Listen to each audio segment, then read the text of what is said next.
Good evening and welcome back to another episode of Max's Man Cave, episode 71. We are on our way to 100. And before we get started tonight, I want to give a huge shout out and thank you to you guys. We just passed 5,000 subscribers. That is incredible. And it continues to grow. We're almost at 5,100 already. So I'm very grateful for all of the new newbies that are coming in and seeing the content or the entertainment. Excuse me, I don't want to be producing content. I much prefer to produce entertainment.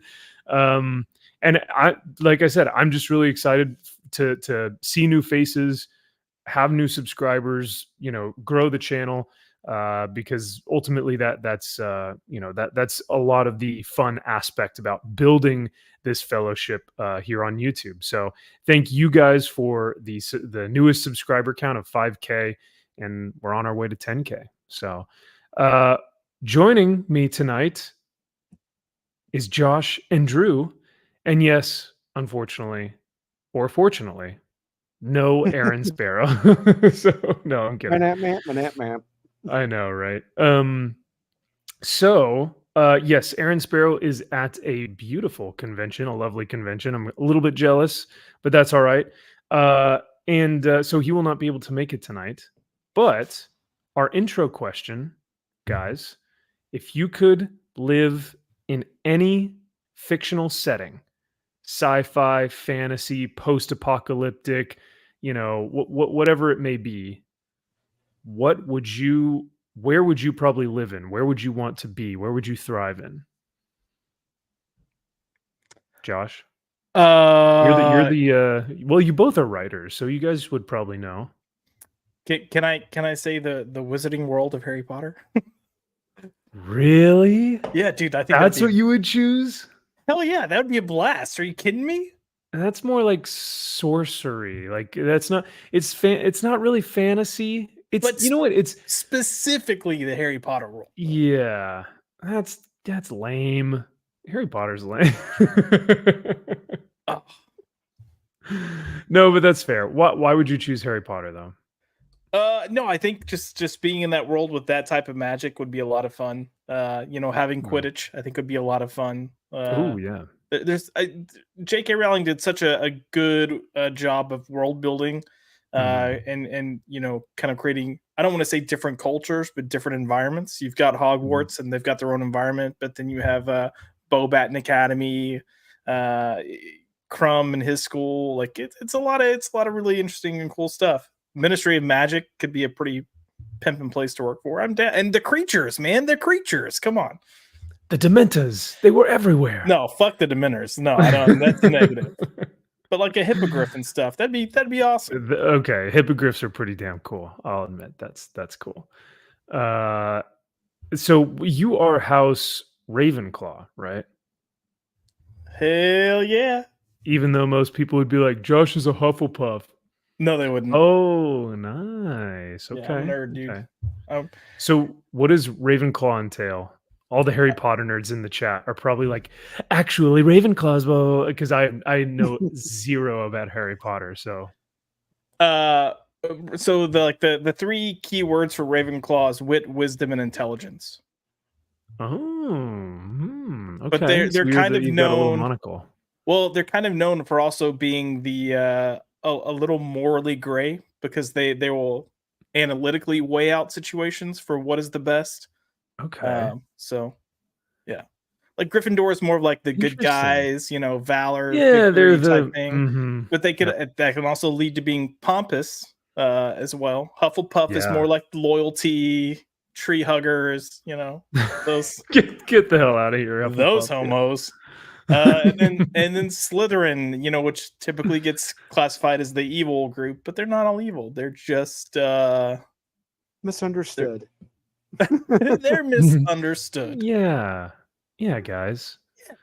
Yeah, I was gonna say, I feel like people say that a lot. They're like, "Oh, Slytherin are the bad guys," but it's like, why would this like wizarding world have a house that is meant to be bad?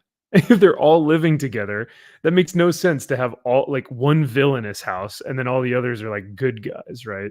It's more so that Slytherin, like I think one of their keywords are defining words is opportunists. And it's not that the house is bad; it's just that people that have been historically bad have all come Sure. from Slytherin. So Okay. Okay. Does that mean that they're easily corruptible, or just that they take the opportunity to be in power or take places of power or something? I would say the latter, because I would say you could potentially say Gryffindor could be easily corruptible because they Mm. seek that kind of they seek power in some ways, but they also have Glory, valor, yeah, yeah, honor, they yeah. also have honor, so that kind of balances them out. Okay. Okay. Drew, you've had some time to think about this one. What setting, what fictional setting would you live in? I would like to be in the DC universe during the Golden Age. I would like to see the Golden Age heroes, the DC universe. Yeah, Wow. You'd be like, "Top of the morning to you. Good afternoon, I'm in sir. Ireland. Gee Willikers. Gee Willikers, look at all these beautiful colors." Ooh, what a You guys would scoop! be Iron talking. Man jumping across the roof. Yeah. Well, that would honestly actually be pretty dope. I would I could see that. 20s, I don't know. It would almost be like too bright and colorful and optimistic. It'd be That's what I like, like about it, is that those garish. I there's something about that era. Like when I was a kid reading Zero yeah, Hour, like I was just my eyes were instantly attracted to those costumes and those characters. mm, Like I because they stuck out from everything else. I'm like, who are these guys? And I started reading about all the encyclopedias like a nerd at the library about the mm, JSA. And I was like, oh my god, I think these are my heroes. I love the Spectre. I love Wildcat. I would yeah. love to be in during that time frame when they're in their prime, especially seeing Wildcat just kick ass. So would that technically also be in the span of like the Fleischer Superman cartoons? Because I love that Art Deco Superman Yeah. style. Oh yeah, absolutely. Yeah, it's right in that same Okay. time frame. Yeah. Okay. Okay. Nice.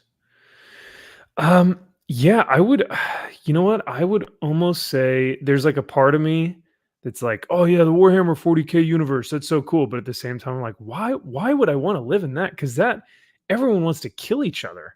Like that whole like, and yes, for the Emperor. That whole setting, like everyone is just like it's the setting speaks to the indomitable will of man, of mankind, right? Of just never surrendering, always like being the most, even in like the most darkest, worst times imaginable, the spirit of man continues on, even in the face of just utter chaos and destruction. But at the same time, it's like, or I could live in the Lord of the Ring, like I could live in Middle Earth and puff on pipes, smoking some pipe weed with the hobbits in the Shire. Like that sounds pretty cool. So Smoke Yeah, weed every day. you say that, and I'm over here like no air conditioning. Fuck that. yeah, I guess that's true. You think Hogwarts has air conditioning in that castle? Of course, they have air conditioning. They have magic air conditioning, even if they don't have central AC. Like, come on. Is They there could a be like, spell to it's just be like, make me cooler, dude? Like just like this room's have too hot. some. Yeah, there you go. Okay. Hmm. Very well. Yeah, I really like like the sci-fi setting of things is really cool, but I think fantasy would be nice to live in. Sci-fi would be a little bit too dystopian. Like we're talking like Blade Runner. That's like our future. I don't know if I No necessarily want thanks. to live in No. like, yeah, Blade Runner, where it's like, shit, man, this sucks. You know, like, this is what we're in for. Oof. But good evening to everyone in the chat. We've got Your Barmy, we've got Jack Frost, Otis, Autumnberry, and you guys are watching Madam Web again. Don't lie. I wish. Maybe Not for yet. fun this Not yet. time. Yeah. Maybe in We've June. also Hopefully in got. June we'll be watching it. Oh God, if you guys make me watch that thing one more time. Mark McGrath, you know me, brother. Thank you for being here. Great to see you. The Framinator, he's got the right idea. Hell yeah, dude.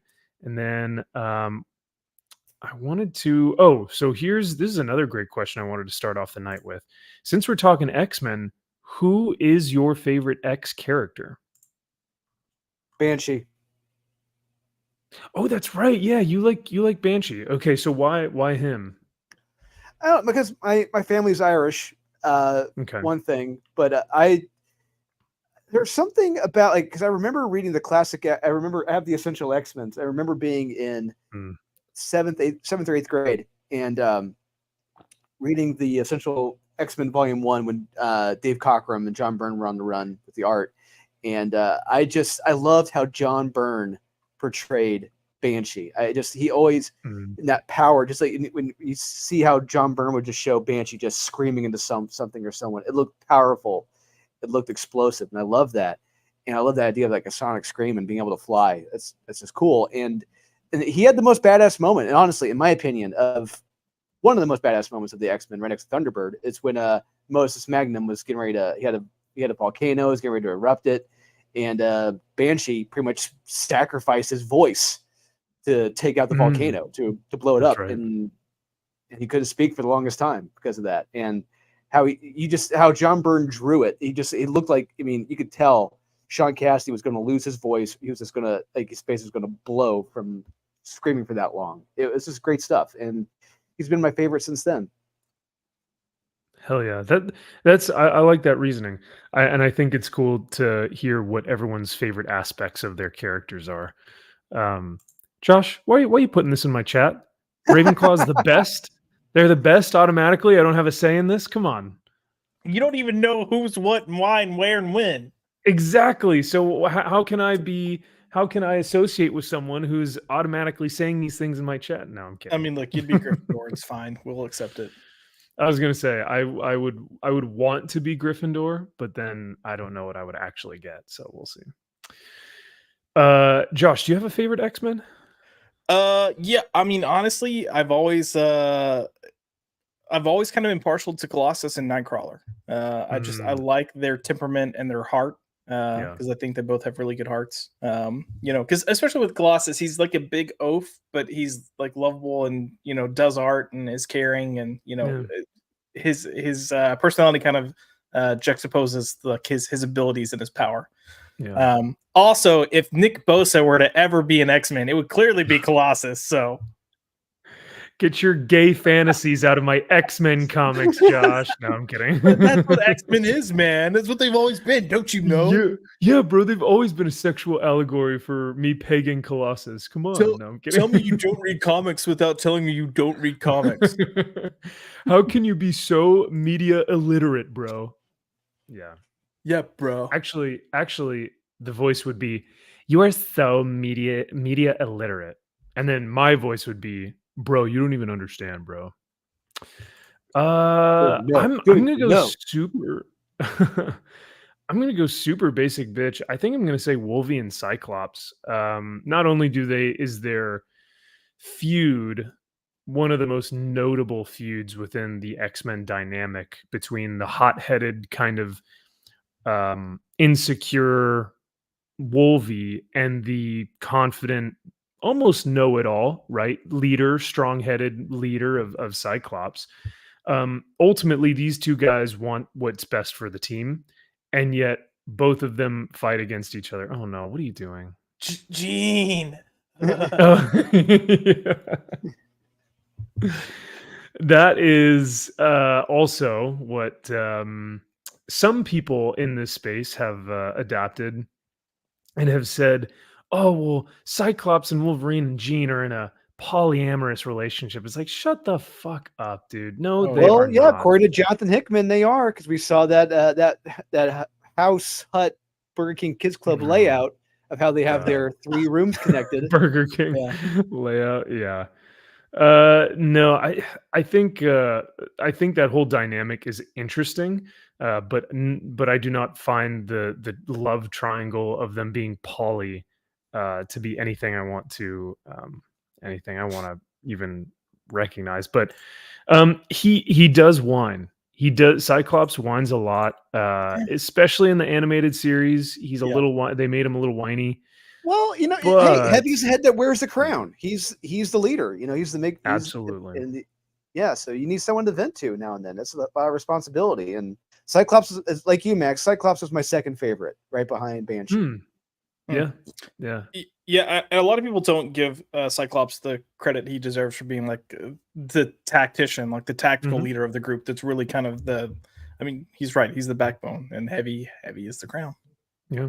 Yep. And when you are the leader, they did this in the animated series in like episode 1, dude. They were knocking this out of the park. But what you see a lot with Cyclops is that he has to make a lot of heavy decisions that the Yeah, Mhm. team those doesn't are great. Those are necessarily agree great. with. Yeah, even today, by today's standards, those moments are great Yeah. damn moments. When Wolverine punches him right in the stomach for leaving them behind, Mhm. it's like you would not see that today. Never ever see No. that in cartoons today.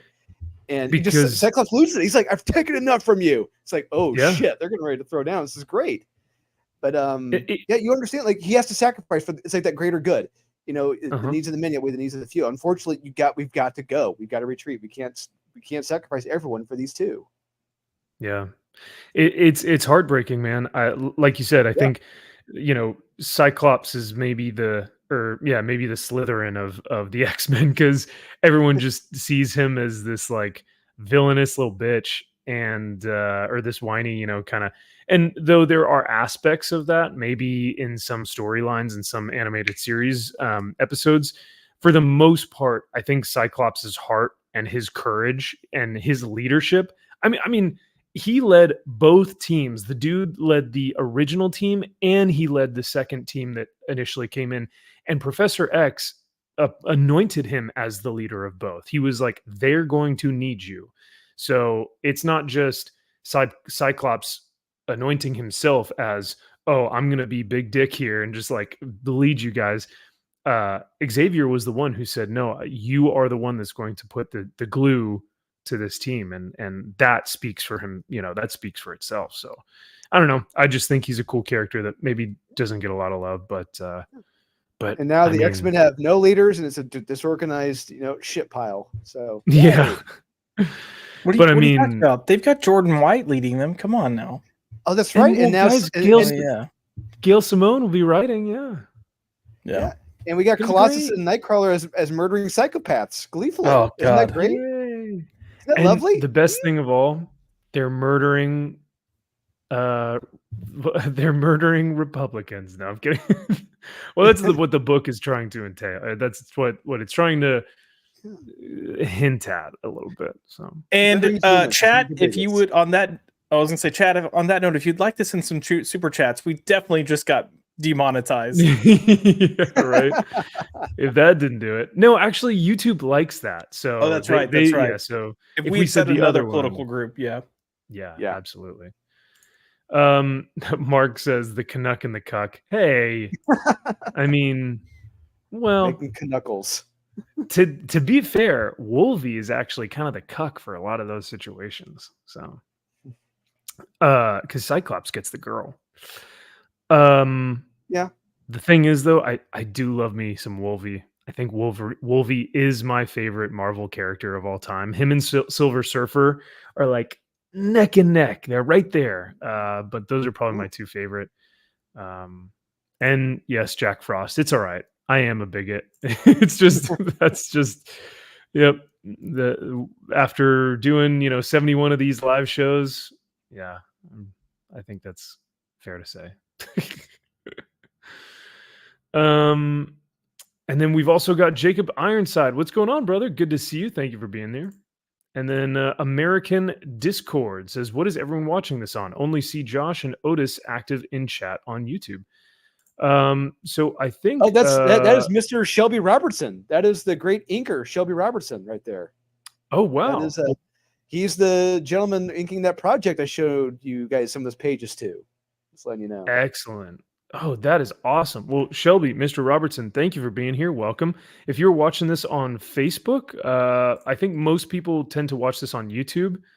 I'm not sure though, but it looks like there's a link.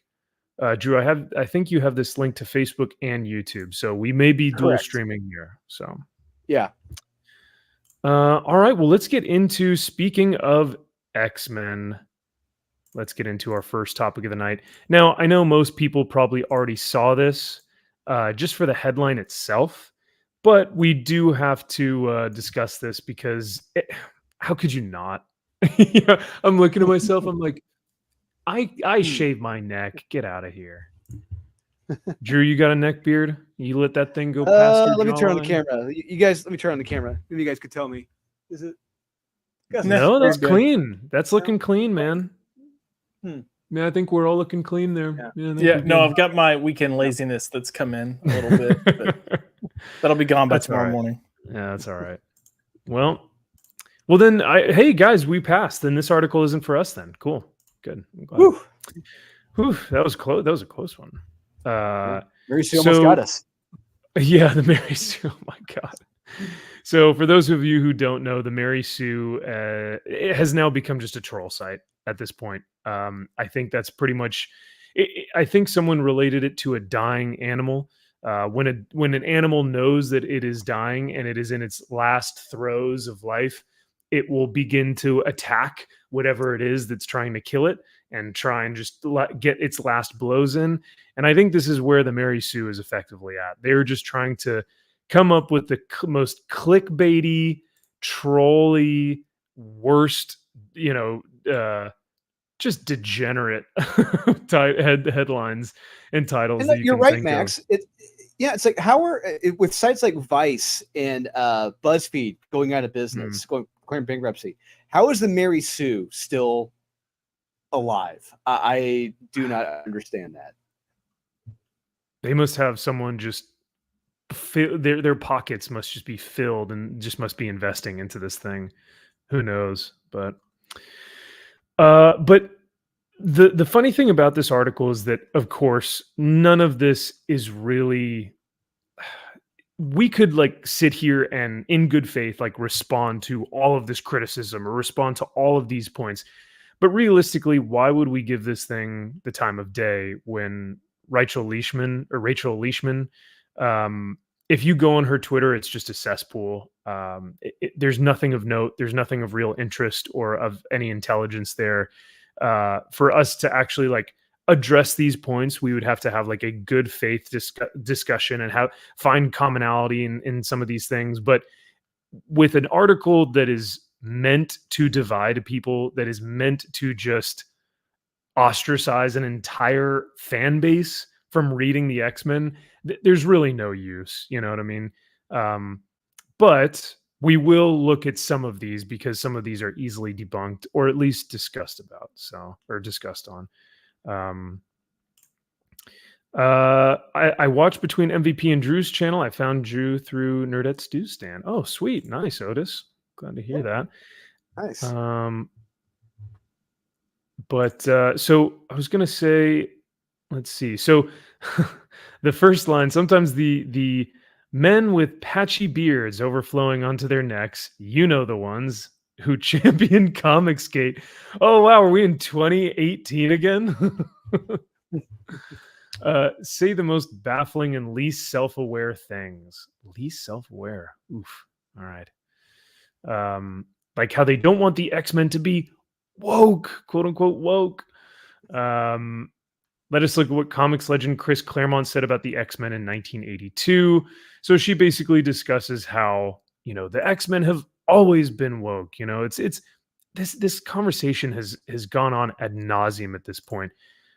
What would you guys say to someone like Rachel who comes up to you and says, hey, the X-Men have always been woke because they've always been about, they were created specifically to be a civil rights allegory and all this stuff, blah, blah. I think there's a delineation, right? Because though the X-Men weren't specifically created to be those things, they later found their way into becoming an allegory for that, or maybe subtext for that. But for the most part, the great thing about the X-Men is that if I want to read the X-Men and just have a fun adventure story, I can do that. If I want to read more into the subtext of what it's actually trying to say, I can do that too. But for some reason, these people don't understand that you can do both, right? Like, I feel like there are some people who read the X-Men and be like, oh yeah, I can see the allegory. But there are others who are like, I mean, yeah, but that's not important to me. Like the other stuff, the adventure, the action, the character, that's what's really, interesting to me. I don't know, Max. This sounds very all lives matter to me, and Ooh. Yeah, well, is that a no, bad take I on my agree. end then? Look, it's supposed to be a universal message, and we've talked about how everyone at some point has felt like an outsider. Everyone at some point has felt like a freak, and Yeah, it's yeah. this isn't a common theme, but this whole idea that it definitely represents one subgroup or one class over another, and it's made for us and not for y'all, so y'all just like it's out of line. But that's what people are taking offense with, is this ownership that it is theirs and not other people's. And Yeah. instead of being broad, and I think what you see a lot of people like us saying is like, no, it needs to be broad, it should be broad because it's meant for everybody. So That was why the X-Men has always transcended race, gender, sexuality, all that shit, because it just speaks to the outcast. right. And nerds are outcasts. Like that, if there's one Yeah, thing that when nerds are, they are outcasts, right?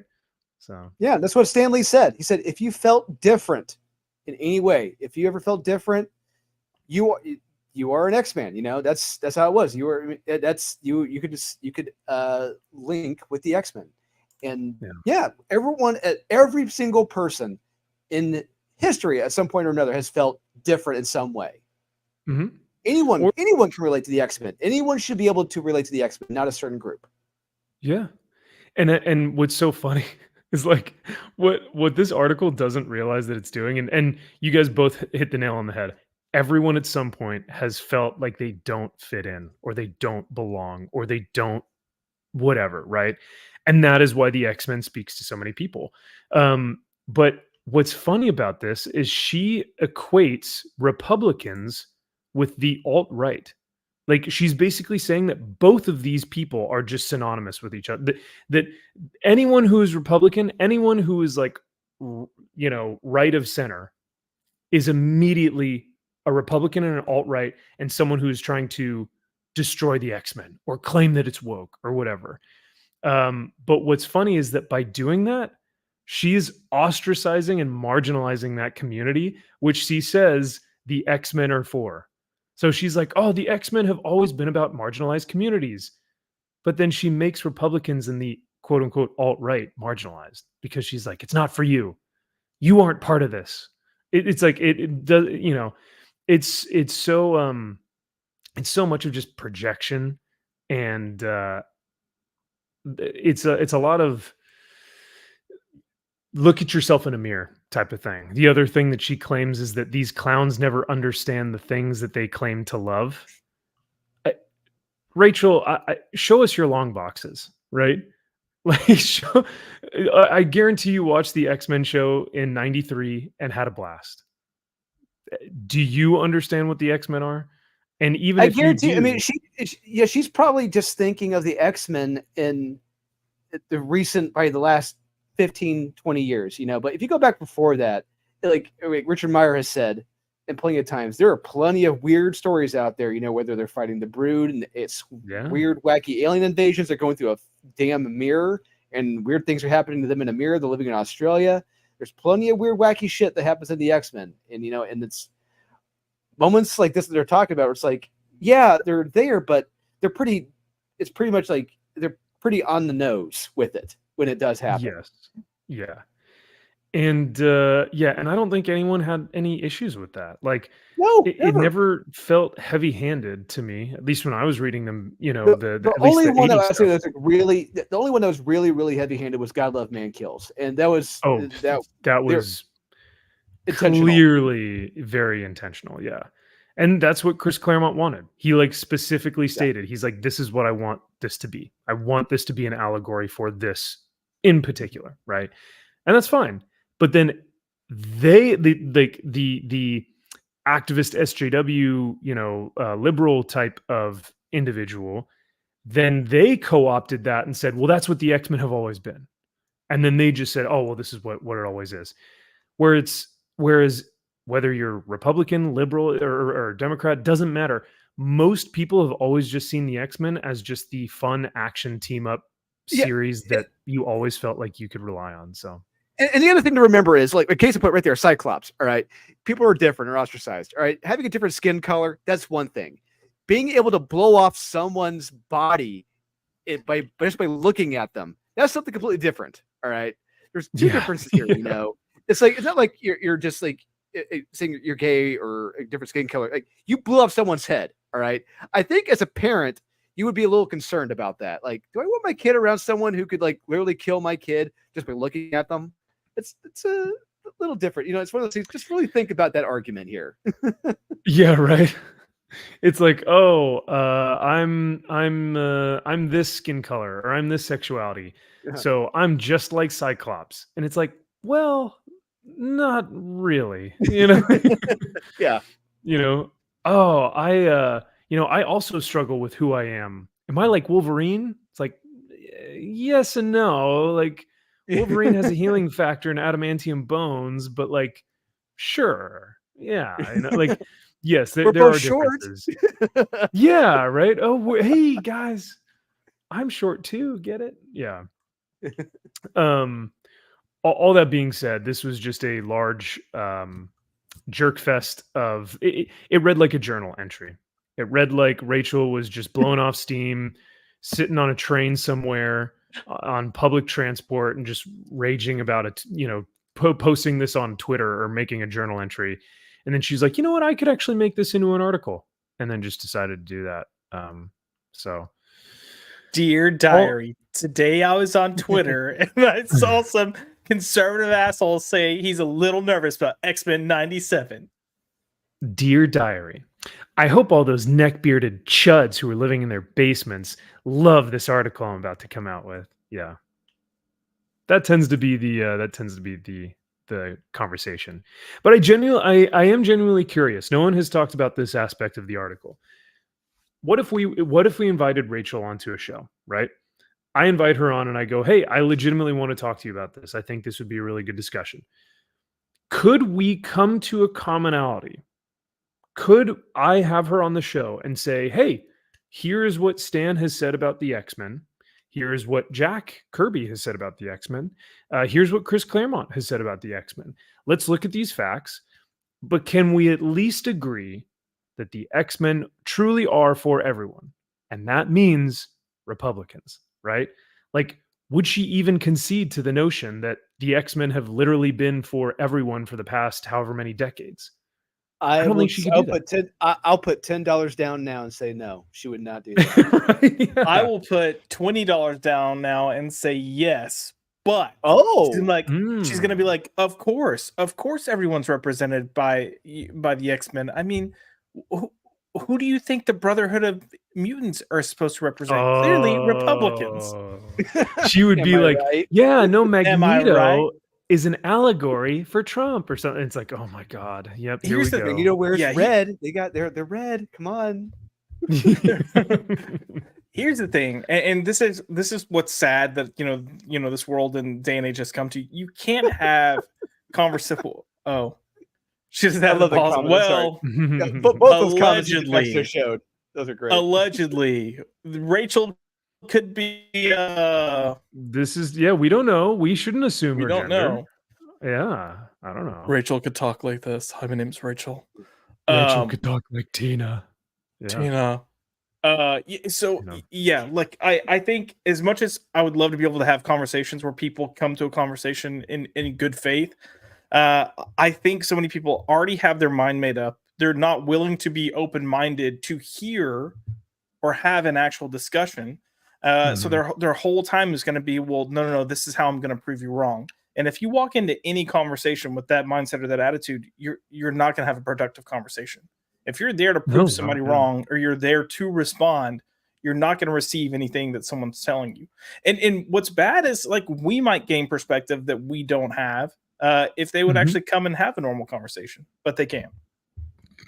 Oh yeah, like, talk about true open-mindedness, right? Like, because that's what they're like. They're like, oh, we want people to be like open-minded. Well, being like truly open-minded would to actually have discussions with people and like legitimately actually try to have a good faith conversation to come to an agreement on something, to be able to concede to some point or have a commonality somewhere to say, you know what, hey, I disagree with you here, but like overarching, like the overarching nature of what we're talking about, like I can agree with you on some of these things, right? So, but like you said, a lot of them will come in with a position that they are trying to defend and they won't budge on it, and they will just try and defend it and attack you. And if they feel like they're losing, they'll just be like, "Oh, well, you're just a racist," and then it's like, okay, well, you've lost at that point. So, oh well, yeah. I love that. I mean, Jacob, you're not wrong. He's not at all. I mean, look, No. some are weapons of mass destruction if you think about it. But Oh, hell yeah, yeah. I mean, Gambit has projectiles that can explode, dude. Like that is way stronger than any AR-15. You have individuals who could destroy buildings or homes with a thought, with just flicking their hands, whatever. Yeah, or a voice. Also, whenever these people come and they're like, "Oh, the X-Men are an allegory for this and that," and yada yada yada, it always makes me wonder: are those mutants, like, I don't know, Beak, 15 years out of school, and he's like, "Hey, bitch, what am I an allegory for? I'm a ugly half human, half bird. I can't fucking fly." Well, he's clearly he represents the neckbeards. Yeah. Oh yeah. Oh, look, we know he's working at a 7-Eleven somewhere. Like the poor guy, he never had a chance. Yeah, what about the Morlocks? Piggly Wiggly, but yeah. all the Morlocks, all the degenerate Morlocks who are living under. Isn't Dude, that? I just thought they were homeless people that needed to take a shower. Like, I mean, well, that's what their allegory is, Josh. It's we need universal health care and housing for all mutants, no matter who you are, no matter how ugly you are. Yeah, poor Callisto tried to go to freaking Santa Monica for a vacation, and they just loaded her up on a bus with the rest of the homeless people and shipped them to downtown. Yeah, damn, shoot, man. What's interesting too is that I doubt that Rachel, like I said, if I extended the invitation, I doubt that Rachel would agree, not because she wouldn't be able to defend her points or she wouldn't want to, talk about her on a public forum or a live show or something. It's because that just by talking to me, she could be associated or seen as associating with the wrong people. Like, how pathetic is that, man? Like that we can't have conversations, like you were saying, because people would immediately just go, "Oh, well, you're associating with that person," which automatically makes you alt-right. It's just it will. This will never get fixed if it continues to go down this path. But all that being said, I really don't have much else to say. We have spoken about this, I mean, ad nauseum. Even when we did our parody stream, we spoke about the X-Men. You know what I mean? Like, this is something that I think that is universally known. And at this point, I hope that people can see why the X-Men have survived this many years, this many decades, because people just truly are infatuated with the fact that they feel like they belong in this group, in this team, even though in the real world they may feel ostracized. That's let's be honest, Max.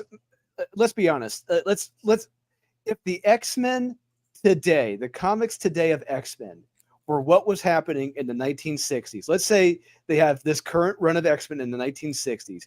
Do you seriously think this comic would still be around today? Absolutely not. Nope. No. Yeah. Now, do you think, and that's a great point, Drew, do you think that this comic would be around? Kieran Gillen's X-Men? Have you seen this yet? No, I have not. No, I have not. Oh, you guys haven't seen that? Oh, but this is like the next big power fantasy, guys. What are you talking about? HBO meets the X-Men? That sounds awesome. That's a great pitch, right? In Marvel mutant writer Kieran Gillen's new series, The Power Fantasy, with Casper Wingard. What if the Watchmen had 6 Dr. Manhattans? Asks the power fantasy writer Kieran Gillen. God damn it. As Suki Hana said in that clip that we watched last week, what the fuck is even that? What the fuck is even that? I'm a magician. I'm not a I- magician. No magician. Yeah. But I'm I a don't. mogul. I mean, I'm looking at it from the movie Big, where like I'm Tom Hanks's character. Like, well, what's so fun about this? I don't understand what's Dude, fun about this. 100%. Like I see these characters and I go, who the fuck wants to read about any of these people? Like, Well, look, I kind of know what's. I want to know what this little dude with the triangle face is. Like, I don't really know what's going on. It's like, it's but kind of interesting. I mean, He's the only interesting character out of the 6 there. Yeah. Drew, you don't like the pink haired, whatever that Elemental woman. You mean the redundant character we've seen in every comic from Marvel and DC the past year and some change? No. Well, Yeah. what about this home chick with the red hair that's clearly evil but not evil anymore? You mean like every other female character in Marvel Comics and DC Comics right now? Oh, okay, fine. But what about the black guy who's breaking stereotypes because he's reserved and intelligent? I mean, every single character in Marvel and DC right now? Oh, okay, fine. So what about this teenage girl in the overalls who's actually like a super genius scientist that can create all these different things? Oh. So that's every character in the Marvel universe right there. Okay. So fine. What about this 2016. home skillet looks like Latino guy that's a fighter, but really he's just misunderstood because there's more to him than fighting and crossing borders. That's every DC character right there in Vertigo. Oh, You know? okay. Well, sometimes you can't win them all, Josh. You tried, you tried, but you honestly, you guys are not far off. No, Karen Gillan didn't try. I see this. He did not try. No. I love this. Yeah, the coolest peanut in the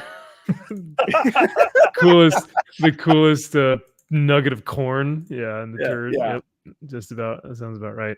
But no, I mean, legitimately, like even just from a basic standard artistry, like just from graphically, you look at this, the colors, the poses, the dynamics. Now, I know that this is just a random photo that we pulled from X-Men 97 from a stupid article from Mary Sue. But like you look at this and you're like, whoa, these guys could kick ass. This sounds awesome. And then you go, oh, wait a sec. These are X-Men now too? It just who No, there's 6 Dr. Manhattans. Oh yeah. What if the Watchmen had 6 Dr. Manhattans? And the title is called Power Fantasy. Oh my God, they're all so powerful. What are we gonna do? Oh, you know what this legitimately makes me think of? It looks like it's like the Runaways, second class, all grown up, and I'm like, oh, there was a second class. You know what I'm saying? Yeah. So it looks like there are 6 beings with superpowers on Earth. The world's continued existence relies on them coming into conflict. So what? Okay, let's think about. I'm thinking about all the other indie comics that have been like this. Let's say Rising Stars, or let's say Black. There you go. There's another one. Just superpowered people coming out of nowhere. It's like it's not a new concept, but what he's doing is incredibly heavy-handed and fucking lazy. And I'll just say, when it comes to character design, I'll put any of my characters, any of our Aurelio and I's characters, head toe to toe with these. And all of ours, when it comes to creativity and design, are more unique and special than those characters. Those are caricatures, not characters. Yeah. So I may have misspoken saying that these are X-Men characters or that these are the new X-Men characters.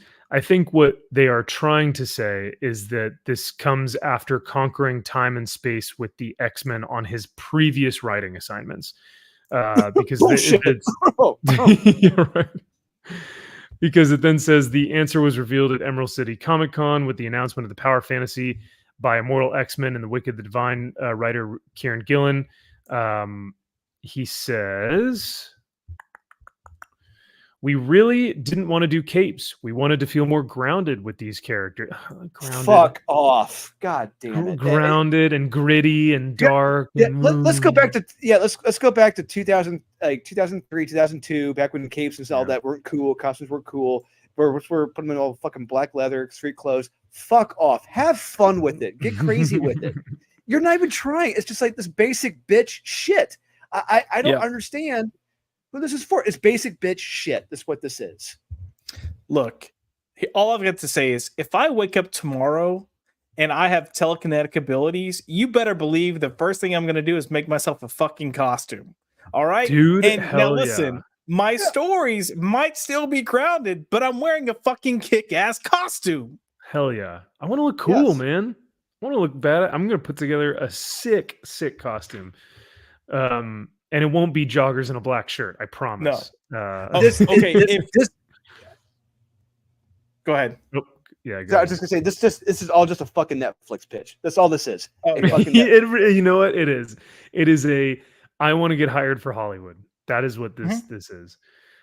He later goes on to say, I wanted to visualize their powers in a weird way. They've all got their own separate skill set. They're all uniquely powered. It's fun to do that in a human element instead of just relying on a suit to do that. Jesus. Human element, guys. It's grounded. You guys don't understand, okay? This isn't just a dumb superhero book. It's reminding. So one thing I did recently, Max, it's like I was going back through some old like Top Cows and Image comics from the early 2000s, and when they took their superheroes or properties who were colorful and had costumes and put them in basic bitch shit clothes, street level clothes. It was boring. It was boring and stupid. I hated that. And like, well, there's nothing fun about this. You're just trying to make it fucking quote unquote real. Don't stop. Have fun with it. Enjoy it. Bask in it. Try. But no, I just see someone who's not trying and just tells me he doesn't care. Now, do you think it's that he doesn't care, that he doesn't have the creative ability, or like, do you think it's that he doesn't care and he's just like, whatever, but he could actually write something good? Or do you think that this really is the extent of his creative ability? Like he's giving everything he's got and he's like, okay, what is the most creative thing I can possibly pull out of my brain? 6 Dr. Manhattans that look like teenage gender studies students. But like, do you think that's his? I don't know.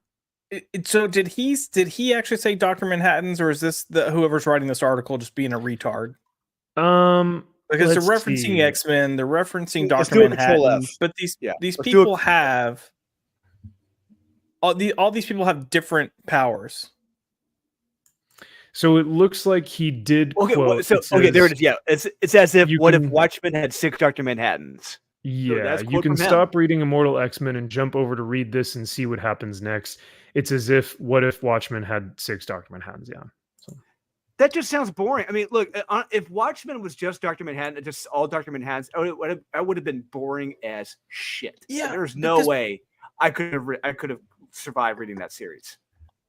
Yeah, I mean, because part of what made Watchmen so good was kind of the tension of having Dr. Manhattan, of like, will humanity push him to a certain length? Like how like he can do anything. Like he's a ticking time bomb. Mm. Yes, he was only one of him. That's what made it. Yeah, scary. so stopping him isn't. Yeah, here you've got 5 other U's that can stop you. The last thing he goes on to say, I just see rising stars. That's all I see here. A lazy, redundant rising stars without the costumes. Yeah. The last thing he goes on to say is it's not really a superhero book. None of these people save the world. Well, they save the world, but by not using their powers. Okay, what? Tom Taylor. Jesus. Max, it's time for a new subject. All right. Okay. I didn't come here to get pissed off tonight. We're gonna have to pour some whiskey after this one. Yeah, if I had been there at that press conference, whatever he did for this at Emerald City, I would have been laughing my ass off. There is no way I could. I would have been booing. Boo! Yeah, get off the stage, you hack! Yeah. Drew would have been laughing. Max would have been booing. I would have been the loud one in the audience, going, "Oh, fuck off!" Yeah, I was saying boo earns. Yeah, boo earns. Yeah, this is what they're gonna do. Well, absolute power, when you really think about power, it's how you manage it, right? It's not how you use it. So, well, they save the world by not using their powers. You have to really think about it. It's going to be that, prestigious, pandering, or not pandering, but Oh, this is pandering. Shit. the pretentious bullshit. Oh yes, Josh, you have a question or yeah. I would like to go ahead and take bets now of which one of these diverse characters is going to be the one that actually gives a speech saying, "Real power isn't your power. Real power comes in the words that you use, so you can avoid your power." It's gonna be. I think it's gonna be more than one. I guarantee it's gonna be more than one. It's gonna be overalls girl. Oh, I was gonna say it's either gonna be pink hair or black dude. It's black dude. Black dude, definitely. He's got the studious nature to him. He's got the professor look. Yeah, but he's also carrying around his own coffee mug, so it just makes me think of Jonathan Majors. So I'm wondering when he's gonna, physically assault someone. Ooh, yikes! So. Yeah, I don't know, but yeah, it's definitely not going to be Hispanic Latino guy. It's not going to be Triangle Man. It's going to be one of the girls or the professor. So the professor. We'll move on. We'll move on because this is getting angry now. Like we've now angered people. How do you think John Campeo would classify this professor? I doubt he would classify him as what he called the two Transformers in this video. Yeah, I do know he'd be hunting for individuals. I do know that. Oh yeah, I hunted, Rob. I hunted. And you know what I hunted for? I hunted for actual journalism at the Comics Pro this past week at Comics Pro 2024. But hey, guys, comics are live, right? Get it? Because, Ted Lasso. Ted Lasso is like, that's pop culture. People know Ted Lasso. Get it? Never watched it. This character just says football is life, I'm pretty sure. So they changed it and they made it comics are life. Yay. It's like, okay, good job. Good job, buddy. You did it. It's one step above Chumbawamba. Not much, but barely. Okay, barely. So this is what I'm thinking about too. Like, when did professionals, or maybe I'm just, I don't know, maybe I'm giving people too much credit, but when did like grown ass professional people start doing like high school level presentations? Because that's all this reminds me of. Yes, dude, 100%. Like, they're trying to be the funny guy in class, and that makes him less funny. Like, it makes him more annoying. Yeah, but to put it in perspective, I think we watched clips of Chad, right, going to the city council meetings. Like, these are Chad level presentations, except it's not a parody. It's not a joke. These are people actually real. They're being real. Yeah. You're like, what are you doing? You can bet that this guy stood up there and he's like, Comics Pro, how we doing today? Yeah. And everyone's just like, shut up, dude. Just tell us what you have to say. And he's like, first of all, comics are life. Just like, shut up. No one's here to get your like motivational speech. We want to know if our industry is dying or not, dude. Like, Jesus. All that being said, so Comics Pro is it's a convention for comics retailers and comic book professionals.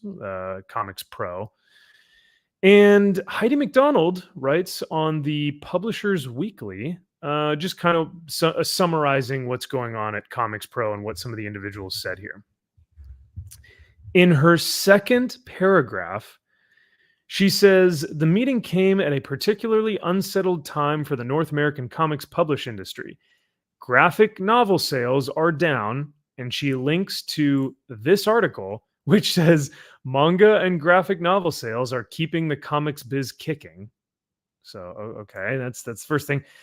Even Mighty Manga is slipping, and comics periodical sales are eroding as the format's consumers are aging out and dying off.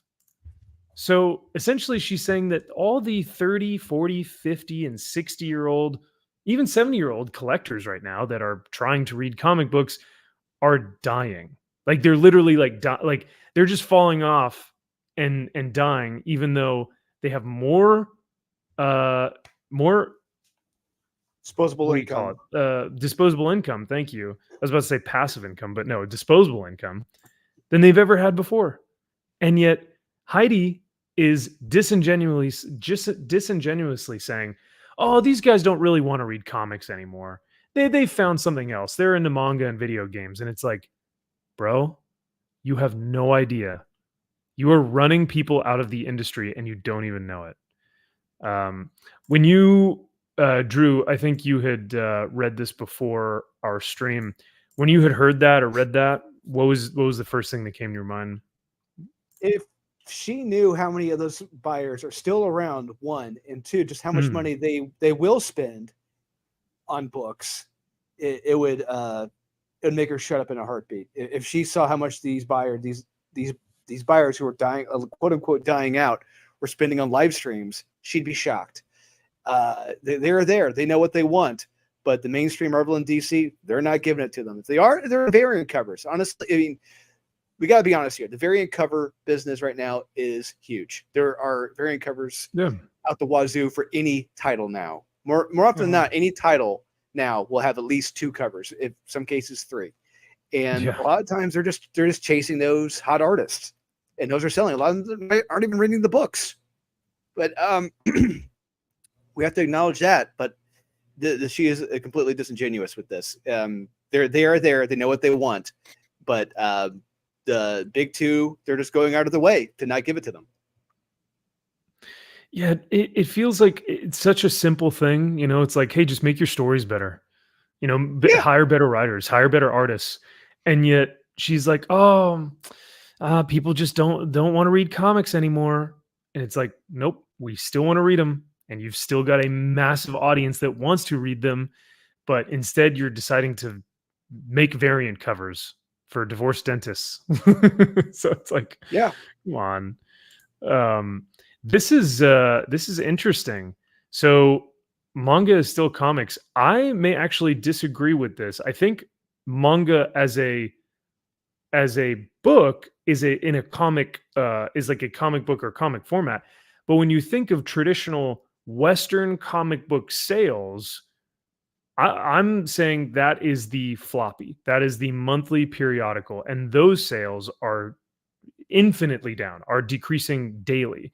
The only thing that's keeping that alive are variant covers and the big corporations that, Disney, Warner Brothers, stuff like that. Now, thankfully, the Energon universe, and I don't know. I think really Energon is really the only one that's making above 100,000 copies, 150,000 copies for some of these books. But other than that, I don't know. I don't even think ASM is making that type of, selling that amount of copies. But I think it's close to 50. I think it's between 50 to 70. I think it's around 50 to 70 for Amazing Spider-Man. But I could see that. They could all be higher.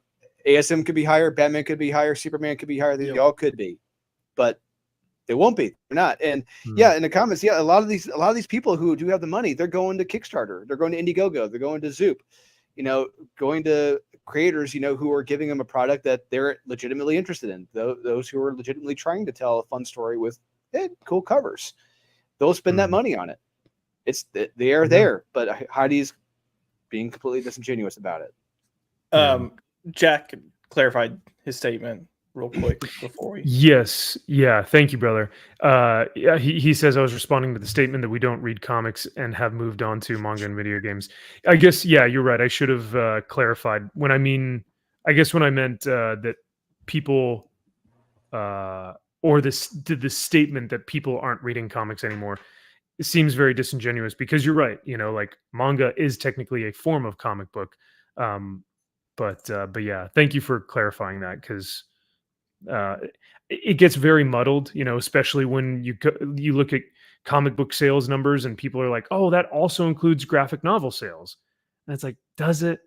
Does the monthly periodical floppy single issue comic book, is that being considered as the same as a graphic novel, right? So when you look at the other thing, when you look at the graphic novel sales, where the graphic novels are being bought, graphic novels from 20, 30, 40 years ago. Watchmen, Dark Knight Returns, Batman Year One. Those are the ones that are selling. What does that tell you? It's one of the numbers. It's right. You do more Robot, Robot! no robot. That's The what robot we- got the We were robot getting got the through. beginning of each Yeah. point and then Yeah. not getting the end of each point, like every single bullet. I was like, "Yep, well, there we go." You have so they and I was like, But I'm I- with you. I'm with you. Where did you shit? Yeah. I look, I'm going to agree with Drew though, because I mean, look, they're sitting here saying these people aren't here, the money's not here, they're all died off and moved on. Except clearly we're not. Like even our sales are showing we're still purchasing stuff. It's just Yeah. not the new shit you're putting out. And yes, like you could make the argument that hey, those evergreen graphic novels, they've always been bestsellers, but you typically see a mix. You see those mixed in with modern comics as well when they Mhm. hit their trade or when they hit their graphic novel. It's not happening.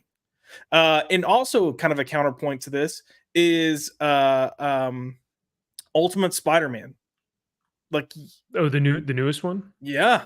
Yeah. Like if people weren't interested and people had moved on or they had died off, that book wouldn't have sold as well as it has for Yeah. these first 2 issues. Period. Absolutely. That's such a good point. Yeah, because people came out in droves to support that, to come buy that book. I mean, that book on the secondary market was $70 the first week after it sold out because people wanted that book so bad. That's unheard, like that's unprecedented. And people bought it. Like And people paid $70 for that book. It's also not just a number 1 thing, because even number 2 that just came out was sold out Mhm. the day of when I went to my comic shop. Yep. And when I looked online, it was already going for around $50 a pop. Easy. Yeah. Yeah. So it has tons of hype behind it. And I think it's because people are just they are clamoring for something good. They are just like, just give me something, right? Because I mean, Drew, you and I and Kyle, we've read both those issues, and it's not the best thing we've ever read in the world. You know what I mean? And yet people are just It's like, okay. oh my God, it's the best thing ever, because they haven't gotten anything good for a while. So Josh, don't look at me like that. Anyway, yes, it is very telling that you get a good book, and granted, it's fine. It's not, like I said, it is not going to change the comic book industry. It's fine. It's okay. It's a good story, but it could be better, and yet people are just dying over it, man. So yeah. You ready? Whoa, whoa. I That's my hunted. camp. I'm clipping that. Hunted. Oh boy. Oh, Here we okay, go. Carry on. You want all right, here. Now I'll do it for you. No, I'm kidding. So let's see. Someone had brought up a good point here. Oh, I just thought this was funny. The Chumbawamba. Yep. I get knocked down, but I get up again. Oh no, he that changed was- the still lyrics. can't believe- man. Did you not Oh, read? really? He changed the lyrics. Read the lyrics. Oh. There's no I take a getting back whiskey up. drink. I take a chocolate drink, and when I have to pee, I use the kitchen sink. Oh boy, I thought it was going to be It's- something about I- comics, but Yeah, it's amazing how that actually happened. Oh yeah. I still can't believe that actually happened. yeah. If for those of you who haven't watched our previous stream on the Comics Pro for last year, or was it Comics Pro last year that they? No, it was San Diego. It was Aftershock? at San Diego. Yeah. That's what it was. Yeah. So I would highly encourage you guys to go back and rewatch the San Diego Comic-Con aftermath, or the Aftershock fiasco, where they decided it would be smart to say, hey, Aftershock isn't bankrupt. We're not going to get knocked down. We're going to get up again, and to proceed to play Chumbawamba for their audience, which is very reminiscent of Comics Are Life presentation. Comics are live. Yeah, not only have they run off their older buyers, they're not doing anything to replace them with a younger audience either. Well, I mean, Mike, they think that what they're doing is bringing in a younger audience. They're like, hey, let's make everyone gay. Let's make everyone, bisexual. Let's make everyone Kids like something the gays. Let's adjacent. put the gays in here. Sure, right. And they're trying to be one with the times, but that's not universal. That's there is a small audience for it, sure, but it's like 1% of the 1%. And manga does that stuff really well. They have a complete section in manga that's solely for homosexual relationships. So I'm doing a Trump thing.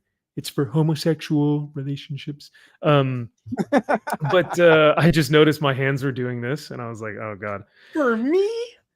Yeah. So yeah, they're meant for you, Josh. And if you don't like them, you're a bigot.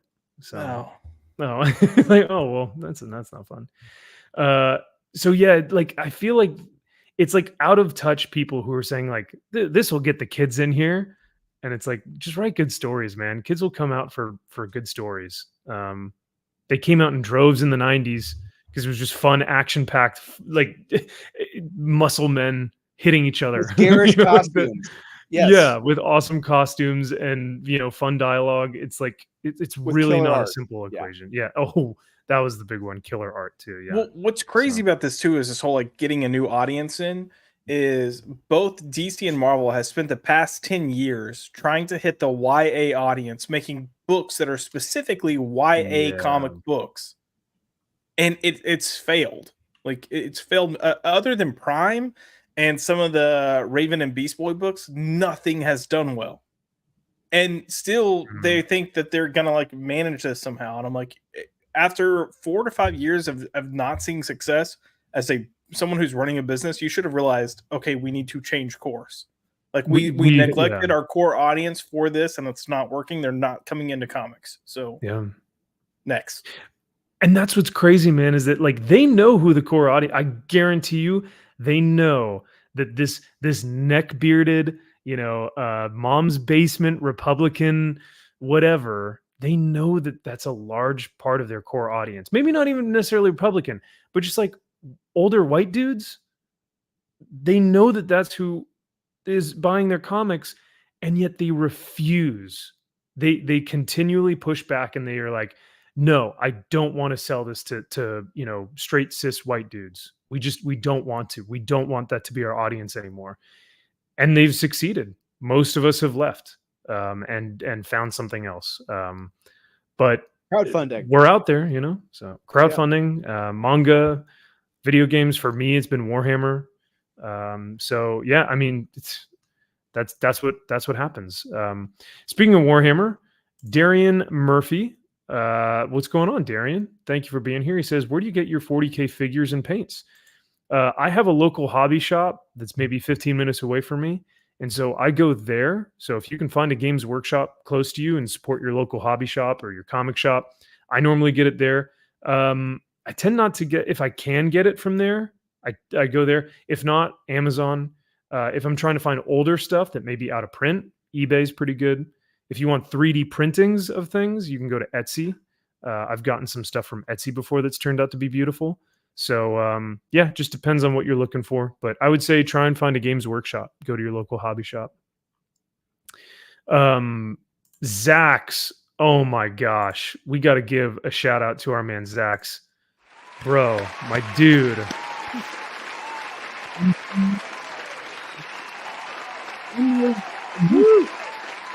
That's only one more than you, my man. I think Josh's membership has been for 20, but Zach says comics are booming. Hi, Josh. Do I have to do the kissy thing? Yeah. Yeah. How's that working for you, Kelly Sue? Yeah. Where's your latest comic at? Yeah. Right. Ooh, yeah. Zach's here. Let's see. Do I still have the? Oh, Zach's wouldn't understand the Seinfeld reference. Never mind. I was gonna play the Seinfeld clip, but that's all right. Zach's, I'll play you something. I'll play you something good. I bid you stand, man of the West.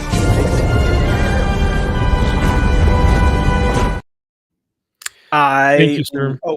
I love that scene in Rings of Power. I do. You did that joke last week, Josh. Get some new material. No, I'm kidding. I fell asleep. Sorry. Oh yeah, Drew. Anytime the Lord of the Rings comes on, Drew just automatically falls asleep. All that being said, yeah. Once again, Zax, thank you for 21 months, brother. That is seriously super generous. And you have been one of my biggest supporters since I hopped on this platform, and I can't thank you enough for that. So truly, it means a lot. So, but not to get all sentimental on you. Get out of here. Yeah, eject Zax. Zax is a big simp for you, Josh. What's with that, man? Are you guys ever gonna address this? I mean, I think we've addressed it plenty of times, but Why is he doing it in my chat though? Just do it in yours. Why has he got to come over to my stream and do it? he didn't even do it in my chat. I think it started off in Flacid's show. Oh my god! And then the love spread from there. Oh no, gross. Well, for the last portion of this stream, let's go through some more of this document of a downfall, shall we? Because last time we left off, we had just gotten to. So we went over that Milo Manara had been canceled for his Spider-Woman comic. I remember Drew getting pretty upset about that. Yep. Did we leave off at Heather Antos? Oh no, we did cover canceled for a female lead because you talked about that one, Josh, about Batman. Bobby Drake revealed to be bisexual. Yeah. Bobby! Yeah, I think we lift up at Bobby. Hey. Hey, Bobby! Bobby. Tony. Hey. But before we get into the document of a downfall, $5 from the man, Dylan Lindsay. My man, Dylan, thank you so much for the 5, dude. Greatly appreciate that. Thank you, sir. So Dylan Lindsay says they don't want any straight male audience. I don't see how most modern Western comics could appeal to straight men of any race. It's hard out there. Yeah, I think there are some, like this past week we read Savage Sword of Conan, and that shit was awesome. It hit every nerve in my masculine muscle bound body. It was so dope. Tons of action, intrigue, great art, great story, perfectly well together put book, and for a great price. So I think there are still things out there. Now, if you're talking about Western superhero comics, that's where it gets a little bit, more rare, because even the Energon universe, like Transformers, Duke, G.I. Joe, and Cobra Commander, are all fantastic, but none of those are superheroes, right? So I think there are some. Holy Nightmare. That's just me. Hey, there we go. There you go. Holy Nightmare. You see, like that's the book for you. There you go. Now we're talking. So Dylan, thank you again for $5. And but you're right, man. It is hard out there to find a book that you really can sink your teeth in and say, hey, man, this is the next best thing. This is what I want to read now. So I see that you guys are in the chat arguing about girlfriends. So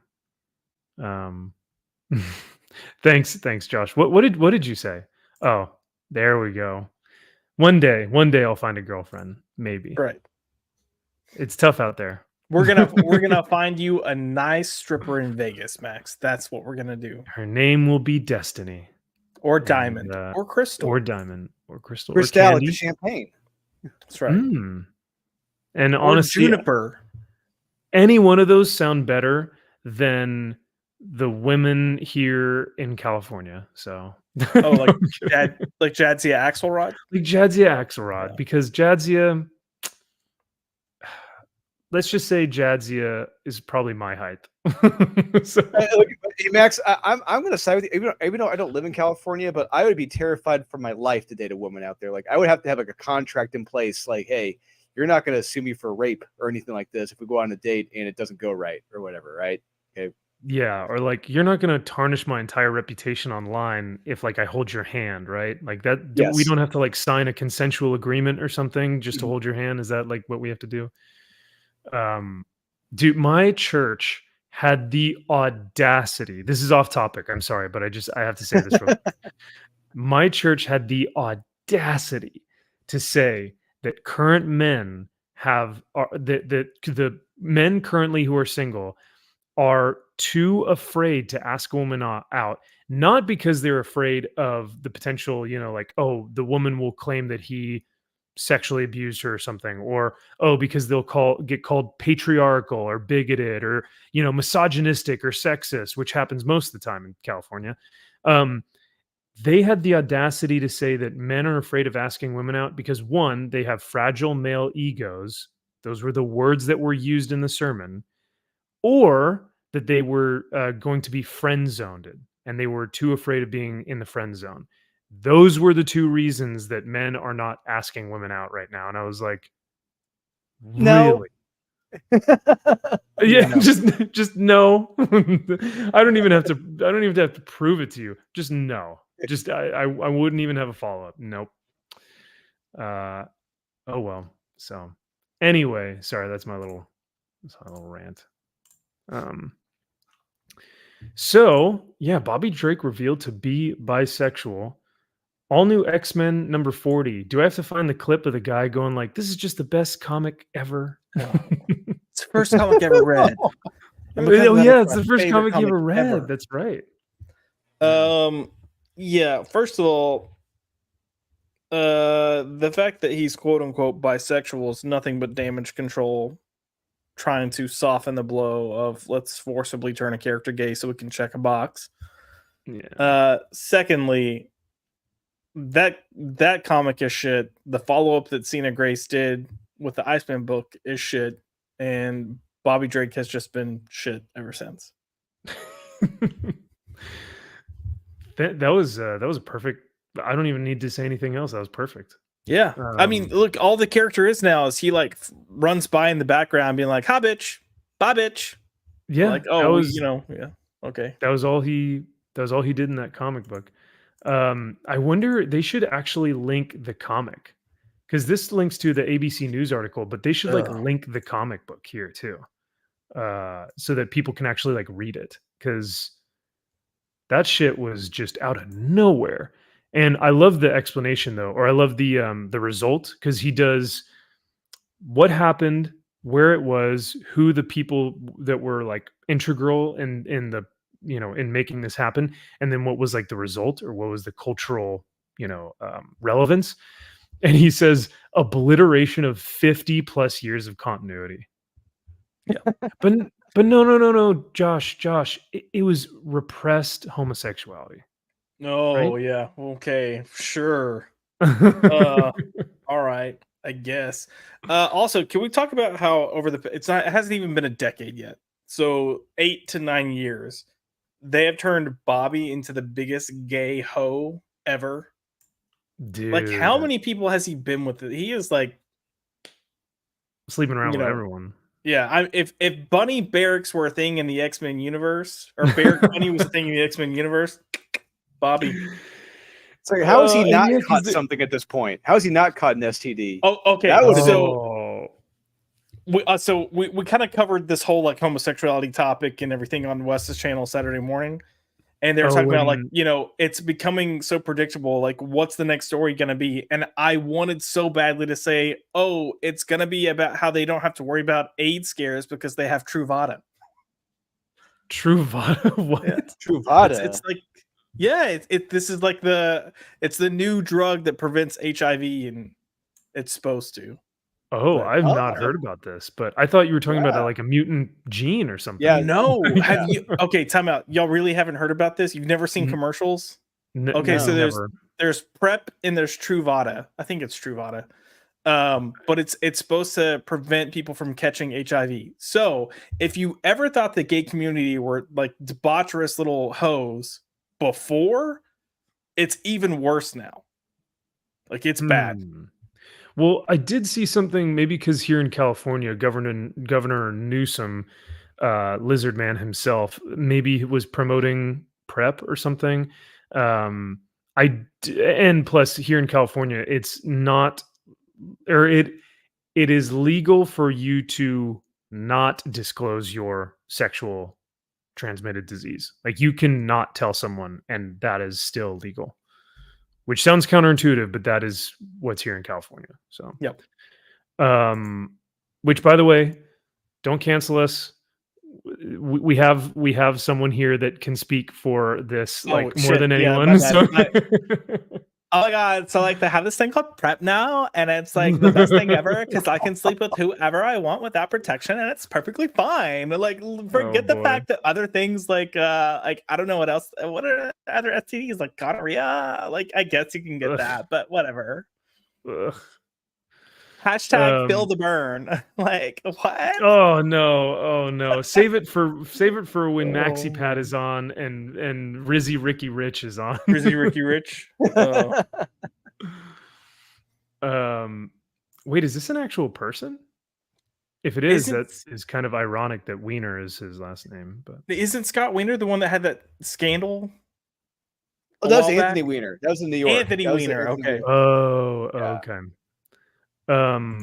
Yeah, is this a? I don't know who that is, but I think in California, he's the guy who passed it. okay. Zach says, well, I guess he looks exactly as you think he would. Okay. Very well. Thank you for letting us know. Zach says, real question, with all these character swapping teams, has anyone ever swapped back? Oh, well, Zach, come on. You know this. How they will never, and this is I feel like this is why a lot of these characters have been kind of sexuality swapped or whatnot. They will never ever be able to go back to their former selves. And why a lot of the creators have said that, oh, they're just bi. Because with bi, they can technically say, well, they dated girls in the past, but now they're dating boys. And so they're bi. But it would, that's the thing. It's like they will never be able to go back because they would be seen as bigoted or homophobic or whatever, transphobic. And I think that is when we see a character go back, all hell will break loose. And all the people on Twitter. Oh yeah. If they Yeah. did that to Bobby Drake, oh my god. But you know what? At the same time, that would create sales. Do you know how many books would move Yeah. if they did that? If they put him back with what's her name? Not Stephanie. Like Polaris. Put him back with Polaris. Yeah. So that's the sad part is that at some point they will have to change the character back to its origin. I would assume, right? If you want to get the same, people reading the character again.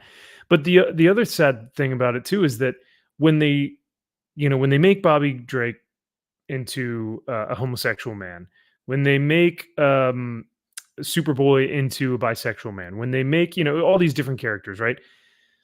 They don't make them because they think it's going to be an interesting character development. They do it so that one, it'll boost that sale for that specific comic book. And two, it gives them brownie points to the right people, But three, it becomes a caricature of that person. I think we were talking about this earlier.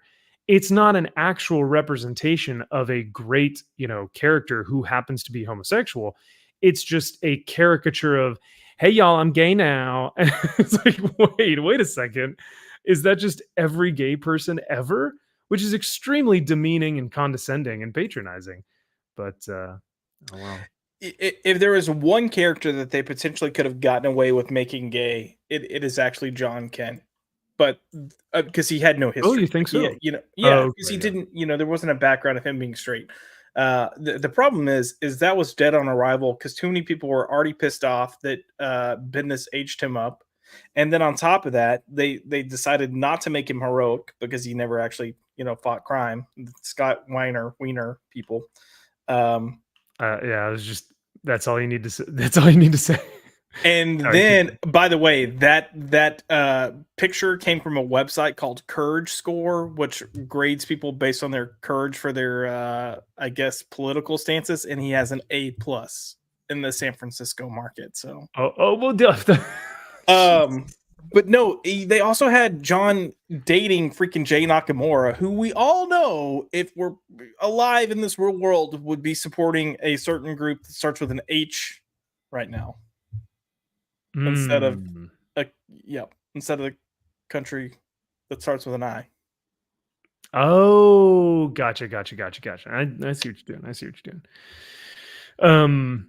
So yeah, I'm sorry. I lost the plot. We started talking about Scott Wiener, and then we started talking about race swaps and sexuality swaps, and then we started talking about Bobby Drake and all this stuff. So all that being said, to kind of come back and to wrap a nice little bow on this, number what would this be? Number 14, even though it's 26, I think they've skipped a couple lines here. The next one on the list was that that Bobby Drake was revealed to be bisexual. The next one, Marvel announces all new, all different. This was, let's see, Axel Alonso. Oh my god, I haven't heard that name in years. Yeah, he's Classic at characters AWA replaced now. by diverse Yep. heroes. What's up? He's at AWA now, running their comics. Oh, that's right. Oh my gosh, Fiend. Dude, when I read that first comic and they're on the moon together, I wanted to rip that. I wanted to rip it, burn it, and then piss on it to put out the fire. I was so mad. Dad, why don't you do more for people? Huh? Why don't you do this little shit lecturing his dad? And I was That like, whole run just needs to be burned. I mean, oh, I Yep. hate. Look, I Terrible, understand dude. book burning's bad, but some things just need to be burned and forgotten. That is one of them. Yep. absolutely. Yeah. Let's see. So yeah, no, Axel Alonso, classic characters replaced by diverse heroes. Let's see. What's the link to this? I don't think I ever saw what the linky poo was. Oh Mhm. my gosh. Wow, that's a chonky boy.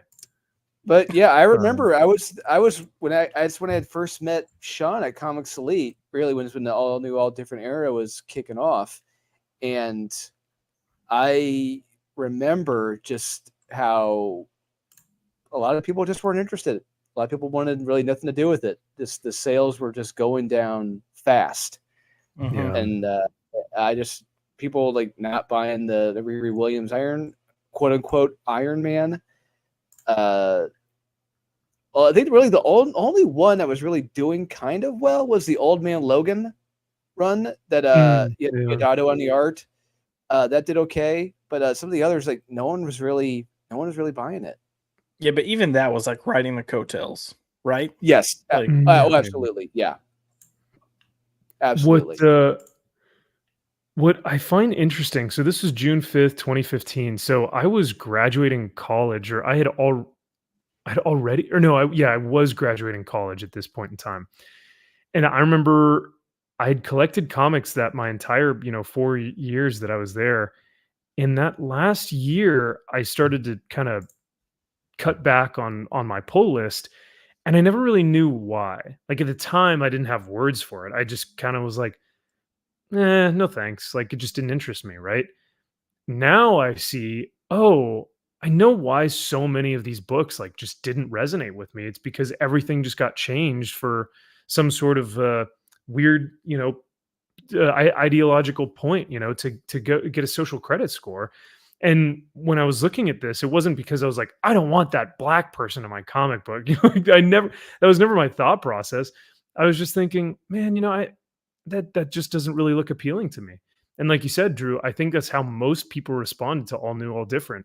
I don't think we had an inkling of what was actually going on behind the scenes. I think we just saw what these comics were, and we're just like, this just doesn't look interesting or good or fun or any of that. Just pandering. That's all it was. It was just pandering. Yeah. Pandering to a younger audience, and that can come across as just talking down to, just trying to. You're pushing the new Pooch the Rockin' Dog to people, and they know what they're doing. I think subconsciously, it's what Red Letter Media says. You may not have noticed, but your brain did. Yeah, right. People knew it. People saw it, they knew it, but they didn't really quote unquote know it. Why their brain was telling them, no, you don't want to buy this. This is garbage.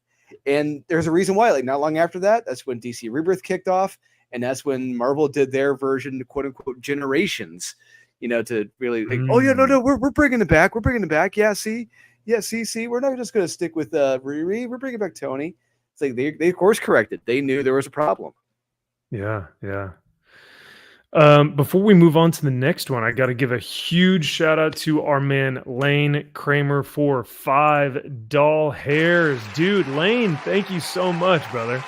Really greatly appreciate the donation. All of it is it goes right back into the show, right back into giving you guys some great entertainment. So he says, are Catwoman and Black Cat only bi characters who gone with opposite sex relationships? Or we not seen them sexually involved yet with the same sex? I I think think we you have. can. I think they've Yeah. hinted at Oh, it. have we? They've- Okay. Yeah. I don't know about Black Cat, but Catwoman they for sure have.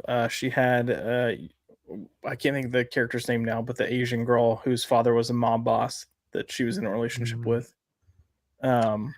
But I would also say both of these characters have used sexuality as a tool of theirs. So Yes. I don't view their bisexuality as being like romantic bisexuality. They're like, okay, fine, I'll hook up with this chick. Why not? Yeah, and you Most of- going to your point. Do you really think that Black Widow hasn't? No, of course she has. I guarantee you, Black Widow has used that as a weapon at some point or another. And Yeah, to infiltrate someone, I'm sure she has probably crossed that line, you know. yeah, use that as a weapon. I mean, that's what a femme fatale does. And honestly, with this sex positive generation we're in right now, why not go back to when Selena Kyle reincorporate that Batman Year One story where she was a hooker? Let's bring that back in. If you really say how sex positive we are, let's bring that back. Do it. Right. Wasn't Catwoman in the newest Batman film? Wasn't she a hooker, or she was a bar girl or something? Yeah. So. Bar girl. She was like an escort. Yeah. Okay. She was. I mean, yeah, they like. Well, yeah. So they had her with the Russian chick. The Russian chick was definitely an escort because you see it and they talk about it. But it was pretty much implied that she had been doing the same thing, but that she was also kind of dating this other Russian girl that was the yeah. Josh is just you know what's funny though, Lane, is that you see this with some of the creators at Marvel and DC is that they'll come out and they'll be like, hey guys, you know what? I'm 38 years old and I just found out I'm bi. And they've never dated a man or they've never dated a person of the same sex before in their entire life, you know? And it's not on me to judge them. It's not on me to say, well, hey, wait a second, you're not bisexual or whatever, right? However, it seems awfully convenient that a 38-year-old or 46-year-old individual would say, oh, you know what? Yeah, I'm bi now, even though they're married to the opposite sex. You know what I mean? So this happens with creators as well, where it's like, wait, have you really? And it's like, you don't want to ask them, prove it. You know, what am I supposed to do? Kiss a dude? Like, how am I supposed to prove it to you? So Max, a little behind the scenes. I'm not going to say where I've heard this from. I will not say it. I'm not going to give away names, but there are individuals in the industry who, believe it or not, aren't, but say that they are to get jobs. Oh, of course. Stop. Of course. No. Shocked. What? Didn't see that one coming. Why No. shock? Imagine my shock. You know, here's the funny thing. It's like we're back to this point where we're at a point where you've got people that aren't in these categories saying they are to get jobs, and then people that are gay or bi trying not to say they are because they don't want to get pigeonholed into doing nothing but gay and bi stories. Yeah, that's true. They're like, nope, I'm as straight as an arrow, but here's my really great story that I want to pitch to you. And they're like, nah, we're going to put you on the gay book. It's like, no, I wanted to do Batman. Can you do a story of Tim Drake pegging several guys down in the docks? In the boat? Oh, God. Can you do one of Alan Scott? We want him to be as promiscuous as possible. So have him soliciting prostitution down by the filthy docks. Guys, you know the villain, the trickster, right? Not cool. So we're going to make him modern. And by trickster, you know what we mean. He's a little trickster. Okay, I see what you're doing. Yeah, imagine some guy who's like, yeah, I want to do a great story about, I want to do a story about Aquaman and him mentoring, so-and-so. And they're like, mentoring, huh? And you're like, no, he's like legitimately just a mentor to this kid. And they're like, I see what you're doing here. And you're like, no, seriously, dude. Like, So the student has to stay late after class for some one-on-one Oh, tutoring. it seems that the only way I can get an A in this class is for some extra credit. Extra credit. But it's a little warm in the classroom, so Aquaman's gonna be Mm, shirtless. yeah. It's in the ocean, isn't He it cold? just came out of the ocean, so he's all wet. Yeah. The ocean water is warm, but it's like Mhm. 300 feet down. Should it be Yeah. It's warm. Let it happen. Let it happen. And the guy's just standing there like, I just want to write an Aquaman story. I don't know what's happening. Is it just me or is like your vibe off? You're giving Gemini, okay? You're giving Creeper. Creeper. You're giving Bigot. You're giving Baguette. You're giving Baga. All right. So that was all new, all different, I guess. There's really nothing else to say other than just they introduced this new line and no one really bought into it. I think probably at first. Yeah. Let's see. Vita in 2016, Vita Ayala chosen for DC Writers Workshop by Scott Snyder. Wow, who would have seen the industry going down by Scott Snyder? Drew, I thought everyone loved Scott Snyder. They like sucked him off during all the Dark Night, night terror, night dark nights Metal of the soul of the yeah. No, he's still living off of his Court of Owls stuff. Yes, that's true. Yeah. That. Oh, absolutely. Yeah. Black Mirror and Court of Owls, 100%. He is living off that. He's gonna be living off that until the day he dies. And I honestly, I really think this was, I mean, it wasn't the first example, but like it was one of the earliest signs of like letting. I know gatekeeping is wrong in some ways, but gatekeeping in some ways is good because you're keeping out the bad ones. You're keeping out the ones who don't belong. Exclusive groups, there's a reason why. And this is where gatekeeping comes in. You're letting in individuals. Granted, this was for a purpose to hopefully see that they had some talent to become talent for DC, but clearly, no, they had none. They should not have progressed beyond this workshop at all. Period. End of story. But somehow, Scott, I guess apparently trying to prove how stunning, brave, and diverse he was, he let them pass, even though they had no inkling of talent. So this, you guys, I've sent you the pages that I found from this when I submitted. So I was asked to submit by people writing at DC, by editors at DC. Really? Yeah, but I sent you, I think, the opening pages of my Suicide Squad story. Okay. That I found. This was probably back in October or so. But this is when I found out from a writer at DC that Scott Snyder said, quote, "I'll never have anyone like him working here," referring because he thought I was negative. Yeah. Wow. He thought you were what? Negative. Oh my god, dude. Yep. Good time. Let's keep that echo chamber going. Let's keep up the echo chamber. Of course. But what I will say is, as far as this, Vita getting in the group, look, I'm all for hiring people with Down syndrome, just maybe not as writers. Okay? Yeah, they're good. They're great janitors. I'll say that. Yeah.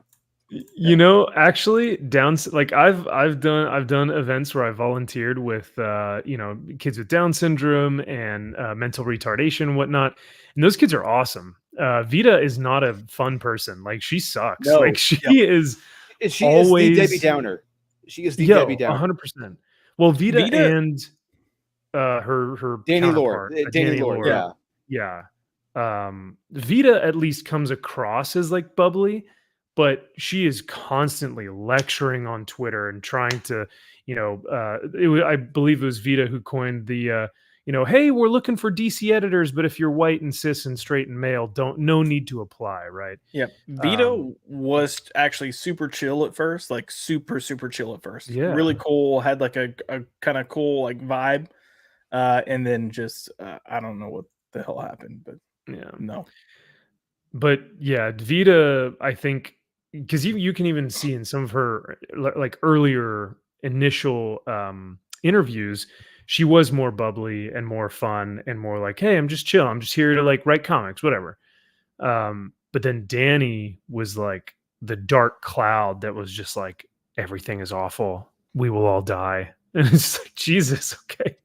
Yeah. But they're both the same person, essentially. They both share the same brain. Yeah, 100%. And even still, that's not enough to write a cohesive comic book. Yeah, but Dan, dude, yeah, I always laugh when Richard Meyer talks about Vita Ayala, because he says, whenever he says Vita Ayala has a learning disability, or whenever he calls Vita Ayala retarded, people say, hey, don't do that. That's not nice. But if you were to do that to someone like Gail Simone, they would just laugh it off and be like, what the hell? Why would you say that? That's weird.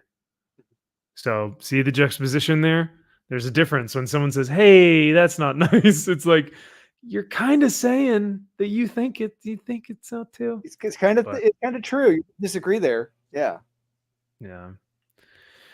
Yeah, that's a great point. I think if now, Josh, I'm not sure if you wrote on your story, like when you submitted your Suicide Squad story, if you were just like, by the way, I'm a gay man, I'm very, very gay, I'm the gayest man in comics, I'm not sure if you did that or not. But even if you did, I wonder if Scott would have had the same reaction of, we will never hire this person here. Oh, he was well aware of who I was. Okay. So, but was it just because of your reviews, or were you doing stuff with Wes at this point in time? No, I hadn't even done anything. I didn't do anything with Wes until about probably 2020. Holy shit. Wow. Yeah. No, it was strictly because of Batman News, because I had my reviews, but I also did our like weekly column post, and I would kind of, that's where I have more of a general conversation kind of in an article. But yeah, I was also not kind to some books that I reviewed.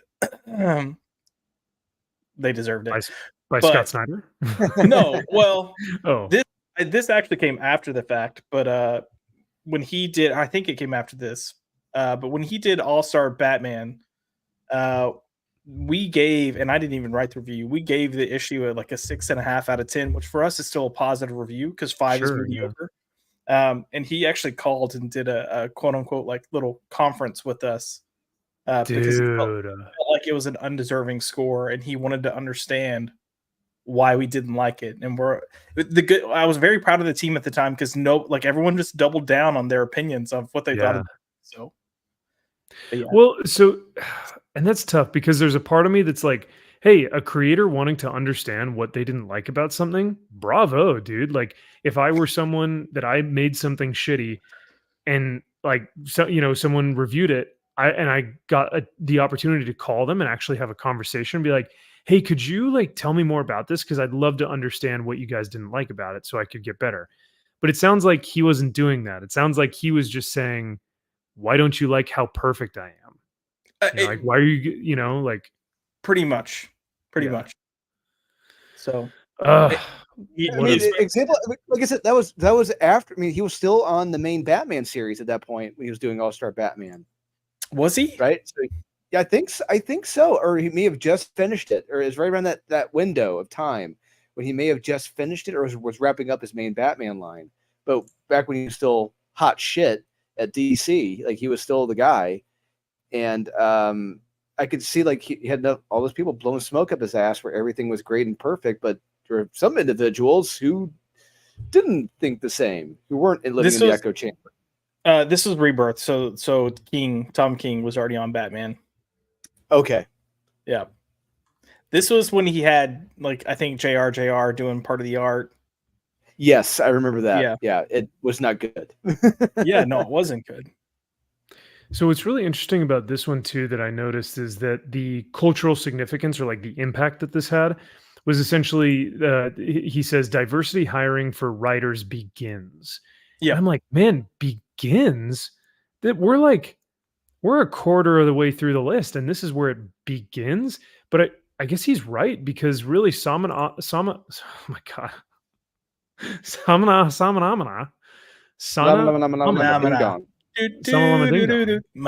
Ding dong. Phenomena. Sana Amanat was hired as a political appointee, not really to write anything. She was just there to be like a spokesperson, right? Like, Yes. because she got to VP of creative decisions for Marvel at one point. Yeah, she was the like cheerleader. She was the new Stan Lee. She was the new Stan Lee cheerleader going out preaching the comics. She was fucking shaking hands and kissing babies. She was up there with Obama saying like, yeah, Miss Marvel, right? We need representation. I would say more like Vita, holding hands and shaking babies, but that's just me when it comes to well, her. yeah, that too, yeah. Whereas like Vita, this is diversity hiring for editors and like writers. That's, I think, where maybe the delineation is. Because yeah, that was Heather. That was for editing. Vita was writers. Okay. Now I'm getting the picture. Now we're getting the full This picture. is where like it's like, let's say like Wes, you have a castle, all right, and you have all your men are like away from one side, and like all these individuals are creeping into that weak side of the castle. They're just creeping over, and there's no one there guarding the castle. That's what happened. The guards got let down, and just these shitheads just got in and just ransacked the place. And you know what, Drew? I would almost say, because of stuff like Scott Snyder and who's the guy who hired I thought there was another guy who hired Vita and Danny because they worked at the comic shop, right? Or he recommended them. What was his name? Oh shoot, now I'm blanking. What's that? But there was another. Say again. Where are we talking about again? So, because I was going to say, I know that Scott Snyder was chosen for the DC Writers Workshop, or that he chose her from the DC Writers Workshop. But who was the guy who worked with Vita at the comic shop that said, "Hey, you should write"? Oh, Matt Rosenberg. Matt Rosenberg. Thank you. God, your memory, your intelligence is off the chart. But yeah, no, Matt Rosenberg. I would have never remembered that name. Because he and Scott Snyder, I would say, opened the drawbridge to the castle. Like, there was a drawbridge and a gate, and they were like, "Yeah, you guys, why don't you just come in here? Like during the night, why don't you just sneak in here? We'll lower down the drawbridge, right?" But you're right, and then people started to kind of sneak in on the side of the castle, just be like, "Yeah, we'll kind of just make our way in," with no expertise. So. Have her way of the place. Yeah, kick our feet up, we'll start drinking some of your ale, eat some of your food, but then we'll also call you bigots for having us here. So it's like, oh, okay. We'll burn down your castle and call you patriarchal while doing so. And then you may say, but that doesn't make any sense. And that's our point, because none of it makes sense. Yeah, nothing makes sense, and the points don't matter. So nope. Well, gosh, I wish we could go through more, but it's getting towards the end of our show this evening. So this will most likely be a reoccurring thing. I know. This will most likely be a reoccurring thing for us for the next few weeks on Max's Man Cave, because this has been really fun for me.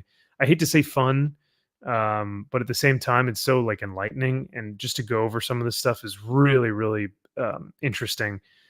And to talk through it with you guys is even better, because I get a lot of insight into a lot of these instances that I may have not been there for, that you guys were directly a part of, So all that being said, though, Drew, I have your comic book linked in the description below. Josh, I have your channel linked in the description below. But do you guys want to? Oh no! Did somebody say fun? Who is this? Oh God, he's back. Rizzy, Ricky Rich. Ricky Rich. No.